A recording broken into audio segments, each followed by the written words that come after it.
Antes de eu te contar essa história, deixa eu te avisar uma coisa: o perigo nem sempre chega gritando, às vezes ele chega sorrindo devagar.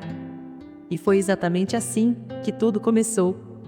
Se você gosta de relatos intensos, daqueles que fazem a gente repensar as próprias escolhas, já deixa o like e se inscreve, porque o que vem agora não é sobre romance, é sobre limites. Eu sempre acreditei que as histórias mais perigosas começam devagar. Aquela lentidão quase confortável, que faz a gente abaixar a guarda, porque nada, absolutamente nada, parece capaz de mudar abruptamente o curso da nossa vida. E talvez seja exatamente por isso que mudam. Porque acontecem nos intervalos em que achamos que estamos seguros. Nos pequenos silêncios. Nos detalhes que ninguém nota. A minha começou assim. Eu estava tentando juntar meus pedaços. Não pedaços dramáticos ou cinematográficos, apenas os fragmentos comuns deixados depois de um relacionamento longo, que termina não com explosão, mas com desgaste. Eu tinha passado 6 meses tentando reconstruir uma versão de mim que eu conseguisse encarar sem sentir aquele peso atrás do peito. Eu ia trabalhar, dormia mal. Lia pouco. Fazia planos mornos. E repetia para mim mesmo que talvez o amor fosse uma ideia bonita demais para funcionar na vida real. E então ela apareceu. Lívia. A primeira coisa nela que me pegou foi o sorriso. Não o sorriso completo, eu veria esse depois, mas o começo dele, quando só um canto da boca se levantava. Era quase tímido. Quase ensaiado. Como se ela tivesse aprendido a sorrir devagar, para não assustar ninguém. Os olhos eram gentis. Aquele tipo de olhar que escuta antes de você falar. A voz, suave, sem pressa.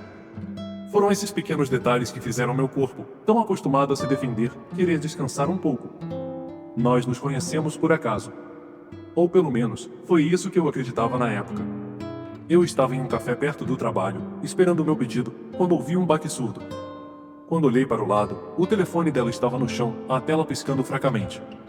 Ela se abaixou para pegar, eu fiz o mesmo, e nossas mãos se tocaram de leve. Ela riu. Eu ri. E isso bastou para começar. Nossa primeira conversa parecia ter sido guardada só para nós. Falamos sobre livros que nos deixam tristes de propósito. Sobre viagens baratas em ônibus noturnos. Sobre a sensação de entrar em um cinema vazio. Ela me contou que guardava ingressos porque a vida merece arquivo. Eu contei que colecionava trilhas sonoras. Ficamos ali, num canto do café que parecia encolher ao nosso redor, até que ela precisou ir. Mas antes de sair, olhou para mim de um jeito que prende, como se dissesse: a gente ainda não terminou de conversar. E realmente, não tínhamos. Na terceira semana, eu já sabia como era a risada dela quando realmente achava algo engraçado. Era mais alta, menos contida. Na quinta, ela dormiu na minha casa pela primeira vez. Deixou um fio de cabelo no meu travesseiro, e aquilo pareceu íntimo demais, para tão pouco tempo. Na sétima, eu já estava completamente dentro, aberto, entregue. Disposto a abandonar a cautela que os meses anteriores tinham construído em mim. E foi aí que os primeiros sinais apareceram. Não eram alarmes. Não eram bandeiras vermelhas escancaradas. Eram sutilezas. Coisas pequenas. Fragmentos que qualquer pessoa apaixonada ignoraria com facilidade. Como a caixa de madeira. Um objeto bonito, entalhado, com ferragens douradas gastas. Ela levava para todo lugar. Nunca abria. Nenhuma vez. Dizia que era coisa de família. E sorria daquele jeito doce e rápido, que eu aprenderia a reconhecer depois como o sorriso de fuga. Outra coisa, ela nunca atendia ligações depois das 10 da noite. Podia estar rindo, conversando, vendo um filme. Se o celular tocasse, ela silenciava, desligava. E dizia que era nada importante. E sempre desligava o aparelho antes de dormir. Sempre. Eu percebia. Claro que percebia. Mas estava tão apaixonado, tão mergulhado na possibilidade de que aquilo fosse especial, que me convenci de que todo mundo tem camadas. E algumas pessoas só sabem amar através delas. E que eu precisava respeitar as dela. E eu me agarrei nisso. Era confortável acreditar. Conveniente. Seguro. O que eu não sabia era que, naquele caso, segurança era apenas a forma mais silenciosa de manipulação emocional. Não dela comigo, mas minha comigo mesmo. Meu próprio desejo de fingir que nada estava errado. Quando descobri a verdade, foi por acidente. Eu estava na casa dela, procurando meu carregador. Ela disse que talvez tivesse guardado sem perceber em uma gaveta do quarto. Fui até lá. A abri. E então vi a pasta. Branca. Grossa. E o que gelou meu corpo não foi o peso dela, mas o nome escrito à mão no meu. Meu nome. Em tinta azul. Abri sem pensar. E vi recortes organizados como se alguém tivesse estudado minha vida para uma prova final. Havia prints das nossas conversas. Fotos minhas de muito antes de ela me conhecer. Meu endereço antigo. Meu endereço atual. As redes sociais da minha ex. Meu histórico de empregos. Comentários meus em fóruns e redes sociais de anos atrás. Até coisas que eu tinha esquecido que existiam. Foi como ficar diante de mim mesmo. Mas observado. Catalogado. Dissecado. Quando ouvi os passos dela no corredor, eu não tive tempo de decidir o que fazer. Ela apareceu na porta. Olhou para a pasta. Olhou para mim. E ficou pálida. Pálida como alguém que finalmente foi pega num segredo, que guardava com a própria respiração. Eu posso explicar. Eu ri. Mas não era riso. Era um espasmo de incredulidade misturado com medo. Um som nervoso, que eu não reconheci como meu. Explicar o quê? Lívia. Ela sentou na cama. Não com elegância. Não como alguém que decide sentar. Ela desabou. Como se toda a força tivesse saído pelos olhos. Eu investiguei você antes de te conhecer. A palavra antes cortou o ar como lâmina. Eu a repeti na mente, antes. Antes? Como assim, antes? Eu já te acompanhava. Antes do café. Antes de derrubarmos o celular. Antes de tudo.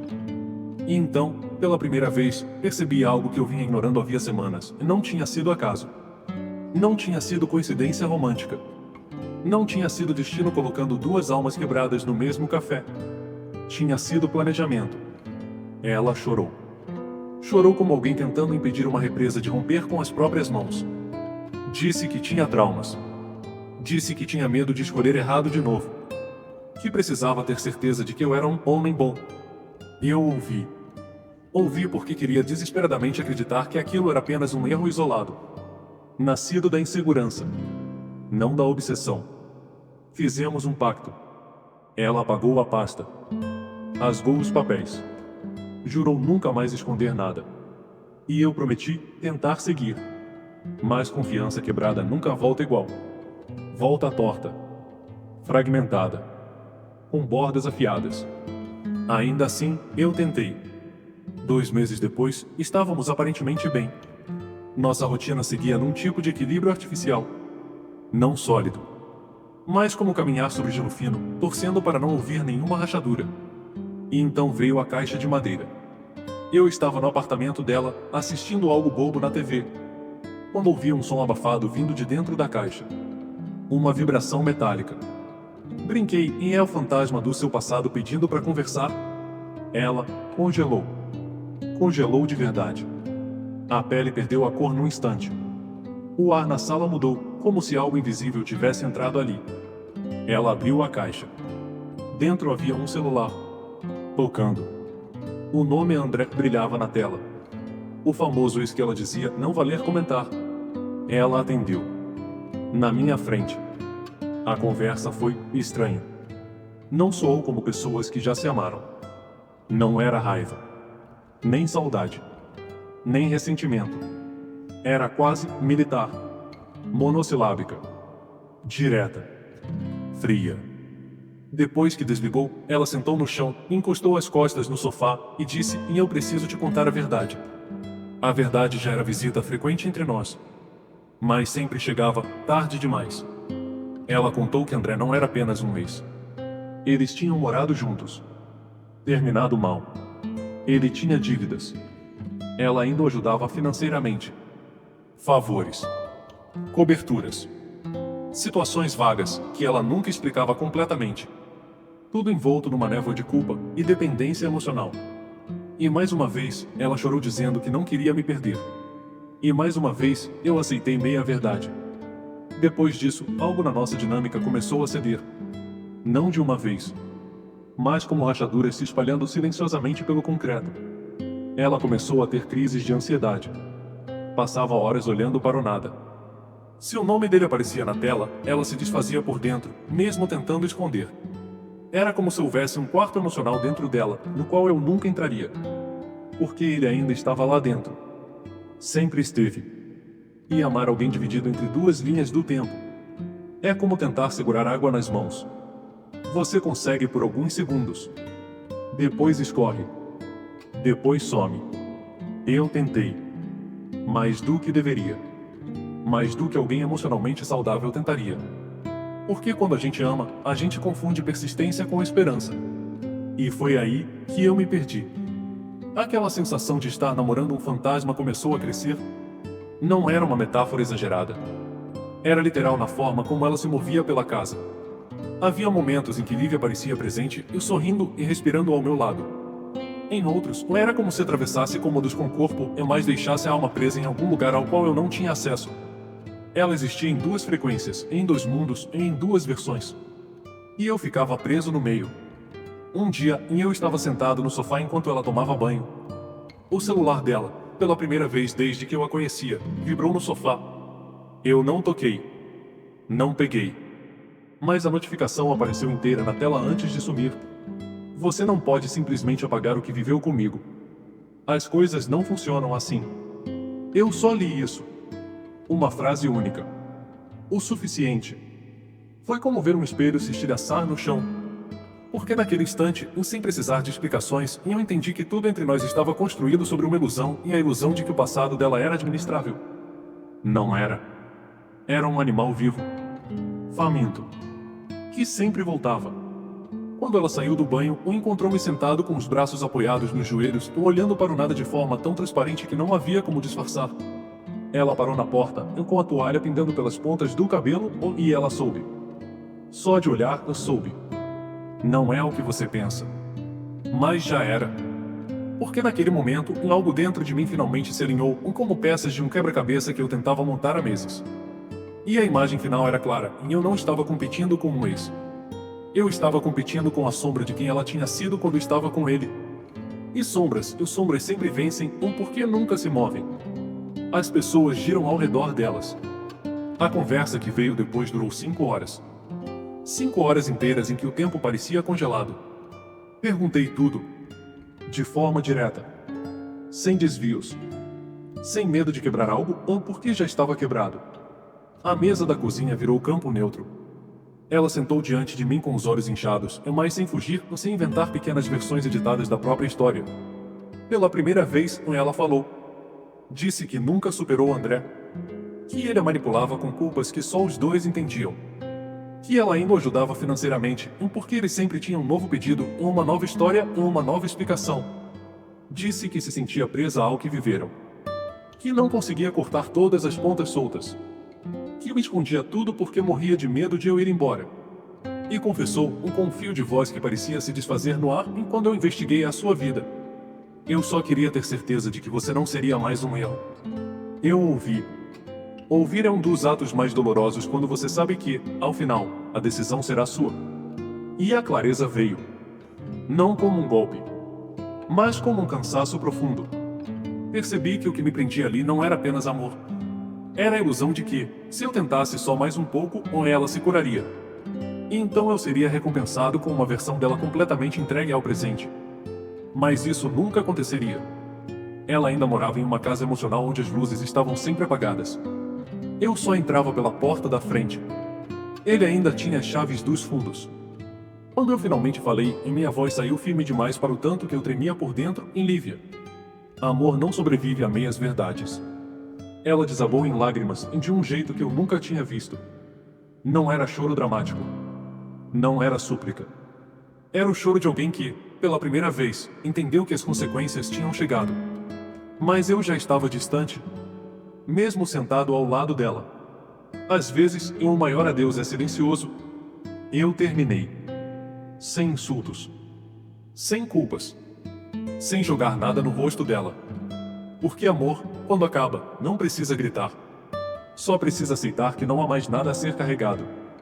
Ela implorou. Disse que mudaria.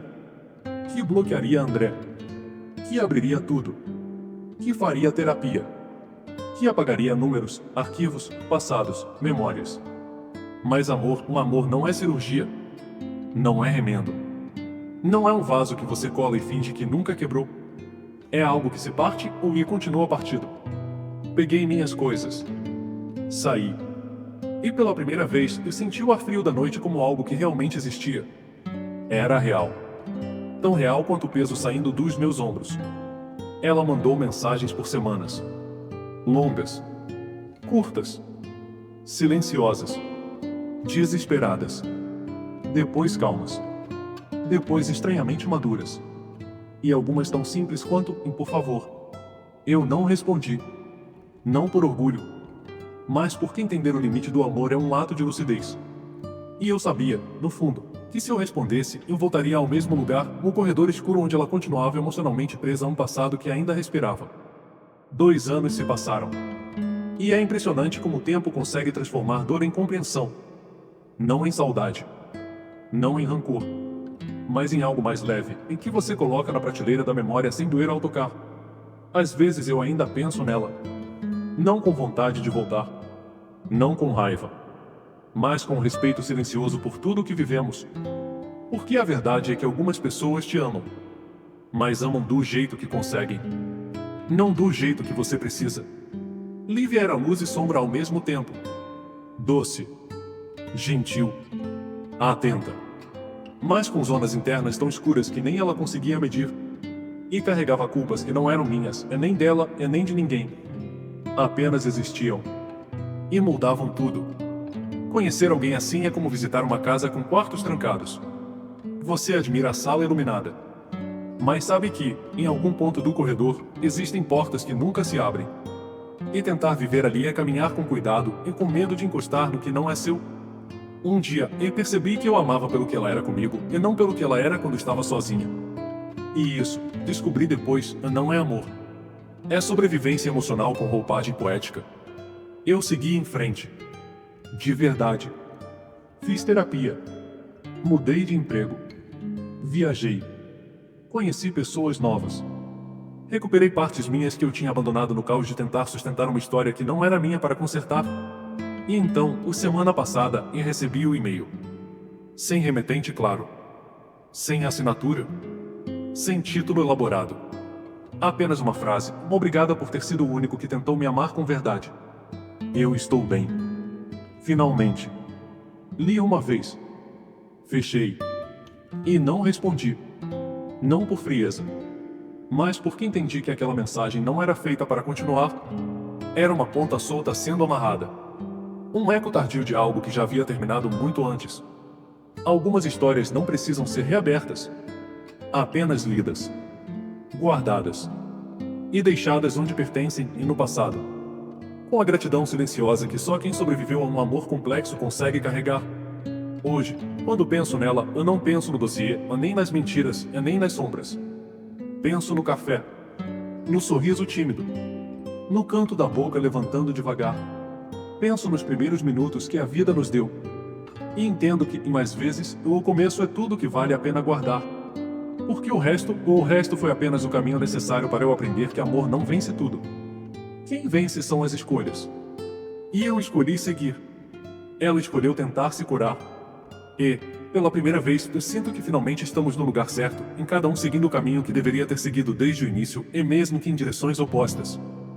Intuição e o tipo de amor que pode custar mais caro do que parece. Vamos começar. E foi aí que eu finalmente entendi, não é o quanto a gente aguenta, que prova que amou, é o momento em que a gente reconhece que continuar também é uma forma de se perder. A verdade é que algumas pessoas chegam para nos ensinar e não para ficar.